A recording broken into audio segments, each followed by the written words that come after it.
30-minute reviews, beware of spoilers, and exploring hyperspace lanes are all available ad-free.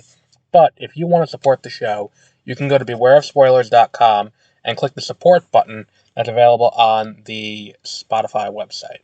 Thank you.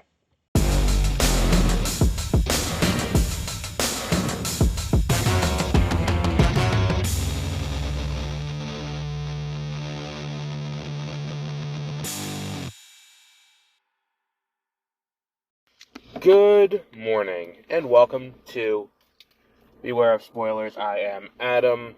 On this, it is Saturday morning, and we're here to talk about Rebel Moon Part 2, The Scargiver. I cannot express how little I enjoyed this movie. Because here's the thing. Number one, Zack Snyder is not someone who employs subtlety in his films. I'm watching this and I'm like, do I really need to see this much wheat threshing or grain threshing or anything like that? And that's the other thing too. This is the thing that stuck out to me, and I really I know it's not important, and I hate being the guy to harp on this point, but why the fuck is there so much advanced technology in this movie? They have interstellar travel. They have they have you can communicate across great distances of space with these things that create 3D holograms in these little prisms. You have all this cool shit that you can do, but why are we using technology to get the wheat, which is apparently this incredibly important thing, or not wheat, the grain, this incredibly important resource? Why are we reserving it to primitive technology that's at least 200 years old from where we are right now? And the thing is too, it's not like this is an agrarian society that's not related to the, to the mother world, or whatever the hell he calls it here. It's just, I don't get it. I don't get it. It doesn't make sense. It's just a dumb thing. But, that's not the other thing. It's why is she called the Scargiver? I'm at a certain point, it's he's I have a scar. I'm oh, okay. So they're calling her the Scargiver because she gave him a scar in the last movie. And I'm okay, it's dumb, but I get it. But that's not what it is. Because then he says, I got a scar from the Scargiver. And I'm so she's called the Scargiver before. We never get an explanation as to why she has that nickname. Maybe they explained it in the first part, but I'm not sure. I don't remember anything from that first movie, at all. It's not where it's things that are good, where it's if they do part 1, part 2, I'll remember part 1 going into part 2. If I went into, right now, having not watched the movie in about 6 months, if I went into Beyond the Spider-Verse, I would be alright, I remember the vast majority of this movie. If I went in and watched Deathly Hallows Part 2, I'd be alright, I remember most of this. If I went in now and watched Dune Part 2, I'd be I remember everything from Dune Part 1.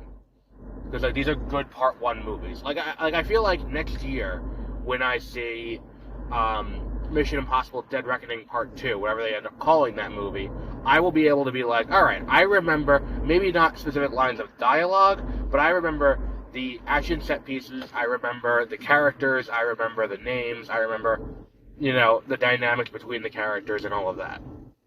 I don't remember any of that going into this. And it's just because the first movie is just so utterly forgettable. And then you get into this issue of, the pacing of this movie is so fucking weird, where it's the first half hour of the movie is incredibly slow, then it starts picking up the pace, then they grind it to a halt to exposit everyone's backstories, and I'm why the fuck is any of this needed? I don't need the motivation for these warriors who are coming in to help. I don't need to know specifically why they're here. I need to know, they're here, they can fight, great, they're gonna fight. The only saving grace of this movie, the only thing that makes this movie not as bad as part 1 is that I think the third act is a little bit more dynamic, and I like the action a little bit better in the third act in this movie than I did in the first part. Because again, I couldn't tell you what happened at the end of the first movie. It's like, I got to the start of this, and it's like, they're in space, and it's like, okay, he is in this weird tube thing, this weird cocoon that has tubes sticking out of it. And I'm like, alright, cool, so I guess Ed Skrein got almost killed, but not really. And by the way, the fucking assassination of the royal family was the dumbest shit I've seen in a movie this year. It's like, why is it set to this weird string quartet? That's such an odd and dumb choice. And then on top of that, too, to be like the minute I saw it, I'm like, oh, this is just the assassination of Caesar. But, like, we don't know what the, what the dynamics are in this empire for that to mean anything. Like, was he, like, maybe they explained it in the first part. Again, there's a lot of things I'm like, maybe they explained it in the first part, but I don't remember. Like, was he a benevolent ruler? I don't know. Maybe. And then he got killed, and now they're back to being this shithole. In which case, that would be a really interesting dynamic to put Korra in, where it's like, now you have this issue where there's this Imperium that is, you know, that is running the galaxy with his iron fist, and that is, you know, something. And then Korra is there as this, you know, person who's like, I want to help take down the Imperium. And if it turned out that the original king that she helped kill was like a benevolent ruler, that's kind of the indication I get from this movie, is that it's like he wasn't a bad person, it's just she was involved in the coup that directly led to his death. And then she thought she killed the princess, but didn't actually kill the princess. The princess is still alive and in exile. And I was like, alright, so, like, there's something interesting there. Like, there's something kind of interesting that can be done with that setup. The issue is, I don't have faith in Zack to, A, pull that off, or B, after this movie, to get greenlit for another. Like, I watched this, I'm like, I don't think we're getting, you know, he wants to make 6 of these. I don't think we're getting more. I don't think this movie was good enough to warrant they're getting more. And even if we did, I wouldn't want to watch more.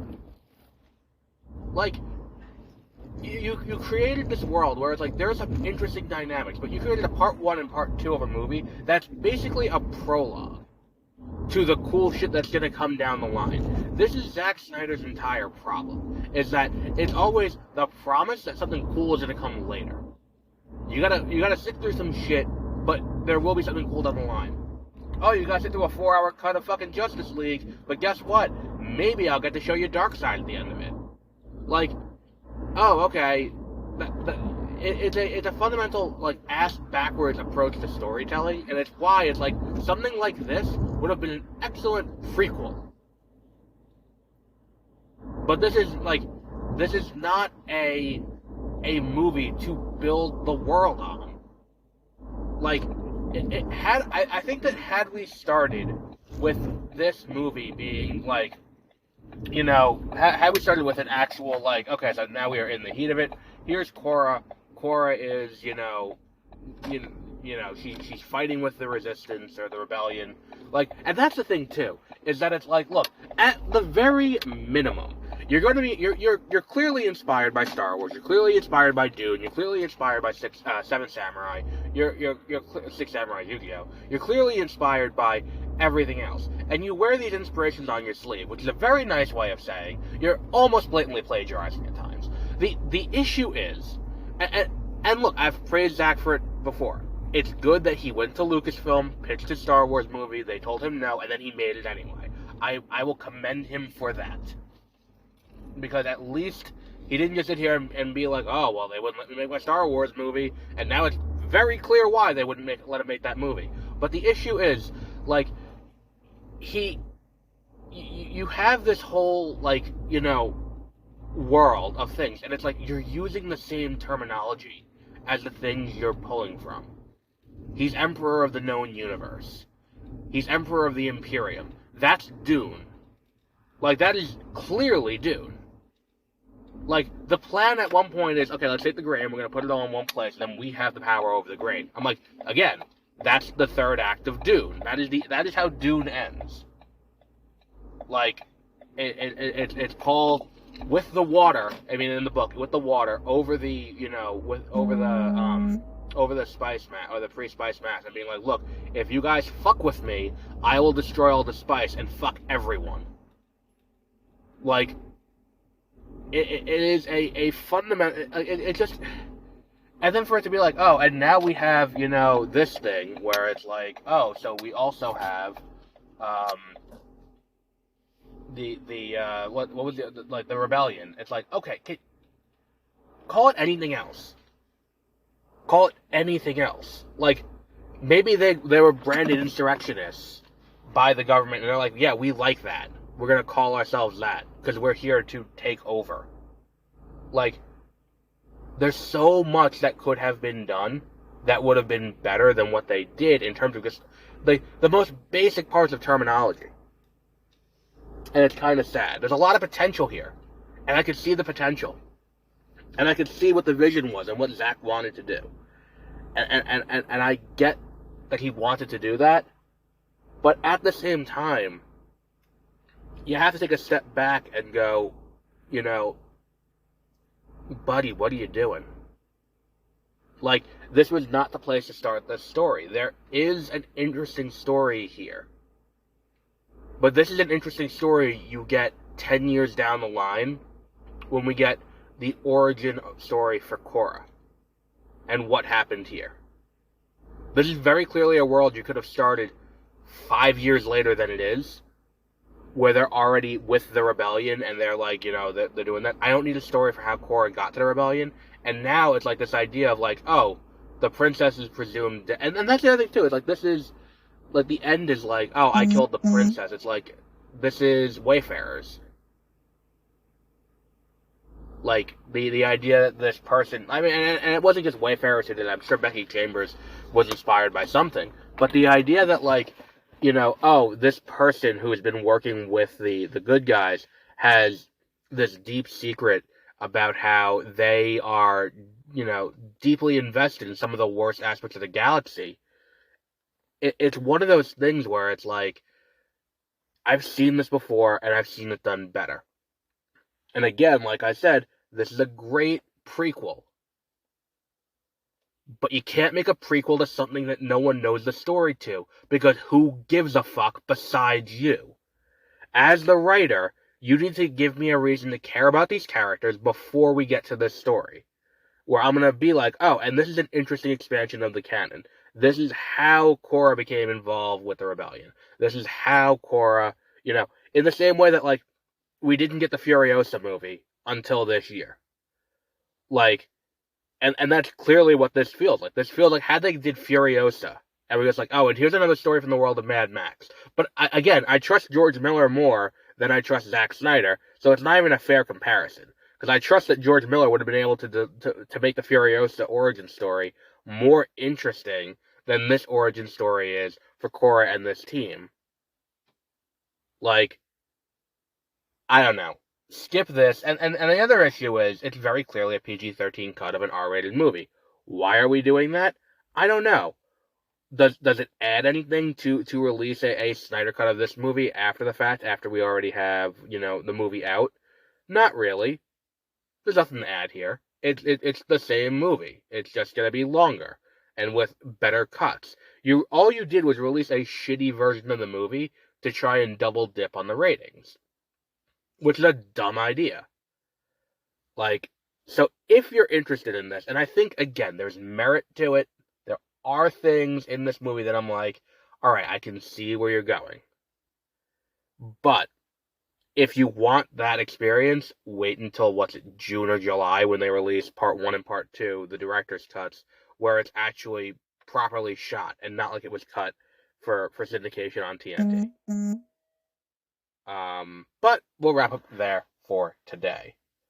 Tomorrow we'll be doing The Girls on the Bus, episode 6, episode 7, whatever the next episode is, and then on, on Monday evening, we'll be doing The Bad Batch, the most recent episode, to catch up. And until then, Have a great rest of your week.